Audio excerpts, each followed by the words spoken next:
नमस्कार दोस्तों। G20 की बैठक खत्म हो गई है। सरकार ने बरसात के मौसम में हमारा और आपका पैसा भी पानी की तरह बहा डाला है। 990 करोड़ खर्च करने का बजट था, लेकिन मोदी सरकार ने 4100 करोड़ रुपए पानी की तरह बहा डाले, यानी 4 गुना ज्यादा पैसे सिर्फ विलासिता में फूंक डाले। सोने की थाली नहीं भी होती तो भी विदेशी खाना खा सकते थे, लेकिन सरकार का क्या जाता है, अपने चुनावी प्रोपेगेंडा के चक्कर में देश को चूना लगा दिया। दोस्तों, ये कोई छोटी बात नहीं है। चलिए, इसको आप कुछ ऐसे समझिए कि आपके घर से छोटू 1 किलो आलू और 1 किलो टमाटर आपने उसको मंगाने के लिए 900 रुपए दे करके बाजार भेज दिया, और छोटू 900 की जगह पर 4000 रुपए में 1 किलो आलू और 1 किलो टमाटर लेकर के वापस लौट जाता है। तो आप अपने छोटू को जो कहेंगे ना, वही सरकार के लिए भी कह सकते हैं। दोस्तों, आज के इस वीडियो में हम जानेंगे कि G20 से भारत को क्या मिला। G20 की 17 बैठकें अलग अलग देशों में हो चुकी है। क्या उन 17 देशों ने भी भारत की तरह पैसा पानी की तरह बहा दिया? किस देश ने G20 पर अब तक कितना खर्च किया? G20 की अब तक की बैठकों से आखिर हासिल क्या हुआ? G20 के देश अपनी ही बैठक में लिए गए निर्णयों को आखिर क्यों नहीं मानते? क्या G20 केवल बतौलेबाज संगठन बनकर रह गया है? दोस्तों, पहले सवाल से ही वीडियो शुरू कर देते हैं कि आखिर भारत को क्या मिला। तो दोस्तों, 900 करोड़ की जगह 4000 करोड़ खर्च करके नरेंद्र मोदी को चेहरा चमकाने का मौका मिला, अपनी होर्डिंग्स लगवाने का मौका मिला, इलेक्शन से पहले हवा बनाने का मौका मिला, गोदी मीडिया से अपना महिमा मंडन करवाने का बढ़िया मौका मिला, फोटो खिंचवाने का मौका मिला, गरीबों को पर्दों के पीछे छिपाकर खुद को विकास पुरुष चक्रवर्ती सम्राट बताने का मौका मिला। लेकिन देश को क्या मिला? भारत को मिला खर्च, वो भी एक फर्जी बोझ, क्योंकि मोदी अकेले ऐसे नहीं हैं जिन्होंने G20 की बैठक करवाई है। इससे पहले भी 2008 से लेकर 2022 तक 17 बैठकें हो चुकी हैं। चीन को छोड़कर इन देशों ने मोदी की तरह पैसा पानी की तरह नहीं बहाया। पिछली 2022 वाली बैठक बाली में हुई थी, यानी इंडोनेशिया में हुई थी। इंडोनेशिया ने उस बैठक पर केवल 364 करोड़ रुपए खर्च किए थे। हमने कितना भैया उड़ा दिया? 4000 करोड़।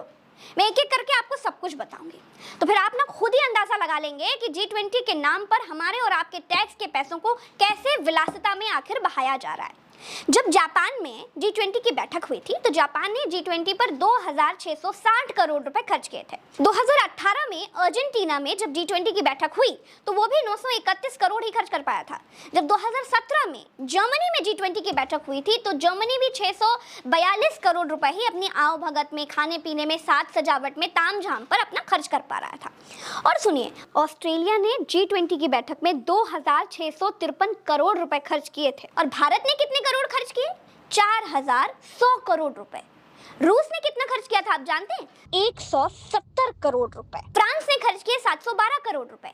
भारत ने G20 सम्मेलन के लिए जो बजट बनाया वो था 900 करोड़ रुपए का, और खर्च कर डाले 4000 करोड़ रुपए, जबकि भारत ने G20 सम्मेलन अपने देश की राजधानी में ही रखा था। चीन ने 2016 में जब अपनी राजधानी बीजिंग के अलावा दूसरे शहर हांगजू में सम्मेलन कराया था, तब उसका खर्च भारत से ज्यादा आया था। अब अगर भारत अपनी राजधानी छोड़कर किसी दूसरे शहर में, मान लीजिए कानपुर में G20 का सम्मेलन कराता, तो लग रहा है मोदी सरकार को देश की बची कुची कंपनियां बेचने की नौबत आ जाती भाई। दोस्तों, 900 करोड़ की जगह 4000 करोड़ रुपए खर्च करने को घोटाला नहीं कहा जाएगा क्या? किसी और की सरकार में होता तो ये घोटाला हो सकता था, लेकिन बीजेपी सरकार में पैसों की कोई भी लूट घोटाला नहीं होती। जैसे कॉमनवेल्थ गेम्स जब कांग्रेस ने करवाए थे, तो आप उसे कॉमनवेल्थ घोटाला कह सकते हैं। बेडशीट, तकिया, टॉयलेट, टिश्यू पेपर आदि को बाजार भाव से ऊपर का बताकर उसे आप घोटाला कह सकते हैं। लेकिन बीजेपी सरकार ने जब तय रकम से ज्यादा पैसा उड़ा दिया, तो आप उसे घोटाला नहीं, गुणवत्ता बढ़ाना कहते हैं। मसलन भारत सरकार ने G20 में चाय का बजट जोड़कर 900 करोड़ का बजट किया होगा, लेकिन मोदी सरकार ने उसकी गुणवत्ता बढ़ाकर मेहमानों को पिला दी होगी लस्सी। मेहमान तो लस्सी पीकर चले गए, आप खोजते रहिए अपना घोटाला। अभी CAG ने कहा कि 18 करोड़ रुपए प्रति किलोमीटर की सड़क को मोदी सरकार ने 250 करोड़ रुपए प्रति किलोमीटर के हिसाब से बना डाला है। बहुत बड़ा घोटाला है भैया। देश की संवैधानिक संस्था CAG ने कहा कि गुरु, ये बहुत बड़ा गड़बड़ जाला है, ये तो भ्रष्टाचार की हत्ती है। लेकिन मोदी सरकार ने कहा कि ऐसा है भैया, हमने तो बहुत अच्छी सड़क बना डाली है, बहुत ज्यादा अच्छी बनाने में बहुत ज्यादा पैसा लग जाता है, ये कोई घोटाला वोटाला नहीं है, हमने पुलिया वगैरह सब बहुत बढ़िया और बहुत मजबूत बना डाली है। अब CAG के पास ऐसा कोई थर्मामीटर तो है नहीं जो मजबूत और बहुत मजबूत में अंतर कर सके। बढ़िया और बहुत बढ़िया का पता लगाने के लिए कोई आला तो है नहीं उसके पास। एनीवेज, यही आयुष्मान योजना में भी हुआ। 7-7 लाख लोग एक मोबाइल नंबर पर रजिस्टर कर डाले और बता दिया कि सबका इलाज चल रहा है भैया। घोटाले पर घोटाले हुए, लेकिन कोई पूछने वाला नहीं है। कांग्रेस सरकार में 2013 में इसी सीएजी ने कॉमनवेल्थ में अनियमितता बताई थी, तो मीडिया ने क्या कहा था? घोटाला है जी। इसी सीएजी ने कोयला खरीद में अनियमितता बताई थी, तो मीडिया ने उसे घोटाला कहा था। इसी सीएजी ने 2G में भ्रष्टाचार बताया था, तो आज का जो गोदी मीडिया है ना, उसने कल क्या कहा था जानते हैं? उसने घोटाला बताया था। अन्ना आंदोलन पर बैठ गए थे, तब कांग्रेस सरकार में इतनी तमीज नहीं थी, या फिर कांग्रेस सरकार इतनी धूर्त नहीं थी जो ये कह पाती कि 2G घोटाला नहीं है, उसमें तो हम नेटवर्क बहुत अच्छा देंगे जी, कोयला घोटाला नहीं है, हमारे कोयले से आग ज्यादा निकलेगी। या फिर कॉमनवेल्थ गेम में हमने खिलाड़ियों के लिए बहुत अच्छे कमरे बना कर दिए हैं, सरकार ने दरवाजे लकड़ी के पास किए, लेकिन हमने तो मंगल ग्रह की लकड़ी बनवा कर दरवाजे बना दिए हैं जी। बहुत बढ़िया काम किया है, बहुत बढ़िया काम किया है, कोई घोटाला नहीं है। चलिए अब बात आती है इस G20 से अब तक दुनिया को क्या मिला है। दोस्तों, G20 की बैठक के निर्णय किसी काम के नहीं होते। ये लोग ग्लोबल वार्मिंग पर 2008 से चर्चा कर रहे हैं, आर्थिक हालातों पर 2008 से चर्चा कर रहे हैं, लेकिन क्या आर्थिक हालात सुधर गए और क्या ग्लोबल वार्मिंग का कुछ हुआ? चलिए, जो देश G20 में शामिल हैं वो खुद कहते हैं कि गर्मी को कम करने के लिए कोयले की ऊर्जा को हमें बंद करना होगा, लेकिन कोयले का इस्तेमाल क्या कोई बंद करता है क्या? G20 में कोयले का उपयोग बंद करने की बात कही गई थी, लेकिन दोस्तों 2022 में अंतर्राष्ट्रीय ऊर्जा एजेंसी ने बताया कि दुनिया भर में कोयला आधारित बिजली उत्पादन एक नई ऊंचाई पर पहुंच गया है। इस साल कोयले में निवेश 10% बढ़कर $150 अरब होने की उम्मीद है। अडानी जी ने भी अभी कोयले के नाम पर गुजरात सरकार को कितना बड़ा चूना लगाया है, उस पर हमने एक वीडियो भी बनाई है, आप चाहें तो हमारे चैनल पर जाकर के वो देख सकते हैं। G20 की बैठक में जो निर्णय लिए जाते हैं उन निर्णयों को मानने के लिए या निभाने के लिए कोई देश बाध्य नहीं होता। तो गोदी मीडिया और मोदी सरकार अगर डींगे हाके कि हमने ये समझौता कर लिया, वो समझौता कर लिया, तो आप समझ लीजिए कि G20 में कोई समझौता होता ही नहीं है, केवल बातचीत होती है। ना तो G20 का समूह किसी को सजा दे सकता है, ना तो किसी को बाध्य कर सकता है, ना तो किसी के पैसों से कोई मदद कर सकता है, ना तो न्याय कर सकता है।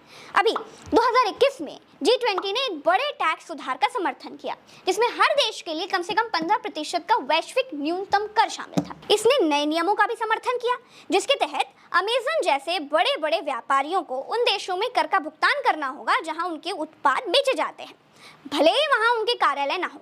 ग्लोबल टैक्स एग्रीमेंट का एक बड़ा कदम है, लेकिन अब तक ये लागू नहीं हुआ है। आप G20 को ऐसे मानिए कि गांव में 4-6 खाली चचा लोग पीपल के पेड़ के नीचे बैठकर एक यहाँ की एक वहाँ की हाँक कर शाम को अपने घर चले जाते हैं, जिसका असर कुछ ना हो। लेकिन G20 पीपल के पेड़ के नीचे वाली टाइम पास वाली चर्चा नहीं है।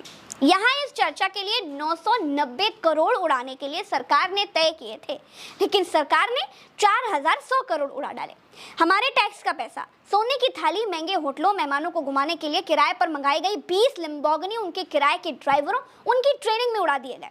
मोदी जी बड़ा पैसा बचाने पर जोर देते हैं, रेडियो पर ज्ञान झाड़ते हैं, अपने नेताओं से ही कह देते हैं कि अपनी अपनी रेंज रोवर गाड़ियां 2-2 दिन के लिए सरकारी कार्यक्रमों के लिए उधार दीजिए।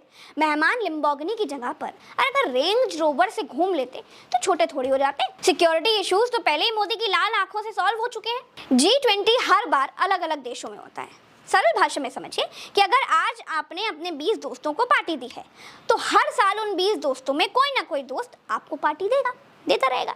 मतलब कि आपने एक बार 20 को खिलाया, अब बारी बारी 20 दोस्त हर साल नंबर लगाकर आपको खिलाते रहेंगे। दोस्तों, G20 की शुरुआत की बात करें तो 2008 में दुनिया रिसेशन से, मतलब कि आर्थिक मंदी से जूझ रही थी। अमेरिका की हालत भिखारियों से बदतर हो गई थी, इसीलिए अमेरिका में जब इसकी 2008 में पहली बैठक हुई थी तो आर्थिक मामलों पर ही बात हुई थी। अमेरिका ने बाकी देशों के साथ भारत से पूछा कि अमेरिका कैसे बर्बाद हो गया है और इसको आबाद कैसे किया जा सकता है, तो भारत ने बताया था कि कमाई से ज़्यादा कर्जा लेना छोड़ दो, यही तुम्हारी बर्बादी के लक्षण है। भारत ने अमेरिका को बताया था कि कर्जा लेकर घी पीना नहीं चाहिए। अमेरिका को उससे ज्ञान मिला था कि जितनी चादर हो उतना ही पैर पसारना चाहिए। इसलिए जब भी आप किसी से पूछेंगे कि G20 की बैठकों में क्या होता है, तो वो आपको यही बताएगा कि आर्थिक मामलों पर चर्चा होती है। और पूछेंगे तो बताएगा कि ग्लोबल वार्मिंग पर भी चर्चा होती है। G20 बड़े बड़े देशों का संगठन है, लेकिन केवल दिखाने के लिए ये लोग कोई निर्णय नहीं ले सकते। भारत में G20 में अभी यूक्रेन और रूस के युद्ध के बारे में भी बातचीत हुई, लेकिन बात का कोई मतलब नहीं निकला। इट्स कॉल्ड दुनिया भर के प्रधानमंत्रियों का, राष्ट्रपतियों का पंचोहरा। दोस्तों, इंटरनेशनल अदालत से पुतिन की गिरफ्तारी का वारंट निकला हुआ है। क्या G20 पुतिन को गिरफ्तार करवा पाएगा? नहीं। कुल मिलाकर G20 से प्राप्त कुछ नहीं होता। बस 20 देशों के प्रधानमंत्री या राष्ट्रपति एक जगह पर मिलकर फोटो खिंचवाते हैं, मजे करते हैं और चले जाते हैं। एक और उदाहरण बताती हूँ, सुनते जाइएगा। ये मैं आपको इसलिए कह रही हूँ क्योंकि G20 में आर्थिक हालातों को सुधारने की बात होती है, लेकिन इसका कोई खास असर दुनिया में हुआ हो